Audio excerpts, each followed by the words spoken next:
Hello guys, welcome to my channel. আজ আমি যাচ্ছি বড় মামার সাথে একটা নার্সারিতে। আর এই যে দেখো, স্টেশনে এসে গেছি। বড় মামার সাথে ভিডিও করার সাহস আমার নেই। আর সৌভাগ্যবশত ট্রেনের জানলার ধারেই সিট পেয়ে গেছিলাম। তো শিয়ালদাতে নেমে আমরা ট্রেন চেঞ্জ করে নেমে পড়েছিলাম বিশরপাড়া কোদালিয়াতে। এখানেই রয়েছে ফেমাস নিশা নার্সারি। জানি না তোমরা এর আগে এই নার্সারির কোনো ভিডিও দেখেছো কি না। তো বড় মামার খুব ফল গাছের শখ, নানান রকমের দেশি বিদেশি ফল গাছ উনি সবসময় বসাতে থাকে বাগানে। তো এখানে এসে আমরা বিভিন্ন গাছ দেখেছিলাম। বেলগুলোকে দেখো কি সুন্দর গাছের মধ্যে এঁকে রেখেছে।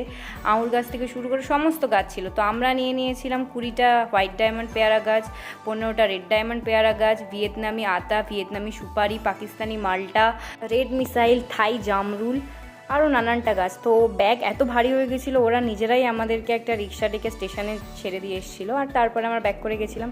তো গাইস, ভিডিওটা ভালো লেগে থাকলে লাইক শেয়ার কমেন্ট করে দিও আর সাবস্ক্রাইব করতে বলো না। দেখা হবে পরের ভিডিওতে। টাটা।